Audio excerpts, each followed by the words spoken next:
తర్వాత first time మిమ్మల్ని చూస్తున్నాము, ఎలా అనిపించింది బిగ్ బాస్ జర్నీ గురించి? ఏం మాట్లాడకపోయినా బిగ్ బాస్ గురించి ఒక్క మాట. జర్నీ చెప్పాను కదా, బిగ్ బాస్ జర్నీ ఈజ్ అదొక వేరే ప్రపంచం. దాని గురించి ఏంటంటే ఒక ముక్కలో చెప్పలేము. ఆల్ టైప్స్ ఆఫ్ మిక్చర్స్, అంటే అన్ని ఎమోషన్స్ అన్నీ కలిసి ఉంటాయి కాబట్టి ఇట్స్ ఎ డిఫరెంట్ జర్నీ. నిజంగా చెప్పాలంటే లైఫ్లో అదొక experience. It's good or bad, experience is very good అంతే. అంటే మీరు లోపల ఉన్నప్పుడు రవితేజ గారు చెప్పారు మూవీ ఉంటుందని చెప్పేసి, చాలా మంది ఆడియన్స్ వెయిట్ చేస్తున్నారు మూవీ ఎప్పుడు ఉంటుంది అమ్మాయి అని చెప్పేసి. సో ఏంటన్నా అప్డేట్ ఏమైనా ఉందా మూవీ గురించి?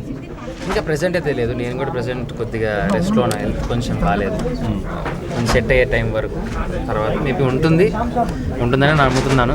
వస్తుంది, కంపల్సరీగా చేస్తాను. ఎలా అనిపించింది అనంట రవితేజ గారుతో మూవీ? అంటే మీరు మీ ఎంత పెద్ద ఫ్యాన్ అందరికీ తెలుసు రవితేజ గారికి. రవితేజ గారే నా మూవీలో ఉంటుందని చెప్పేసి చెప్పడం ఎలా అనిపించింది మీకు?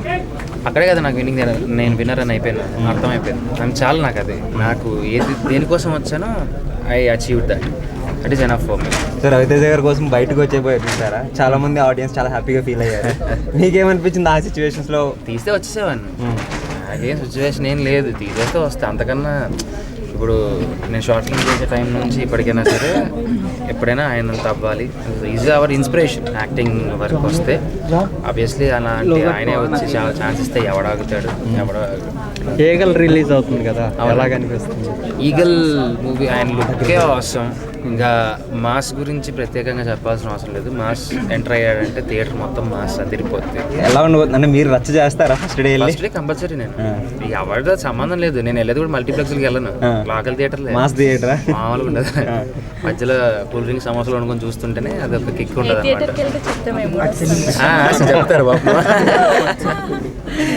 ఓకేనా? Thank you.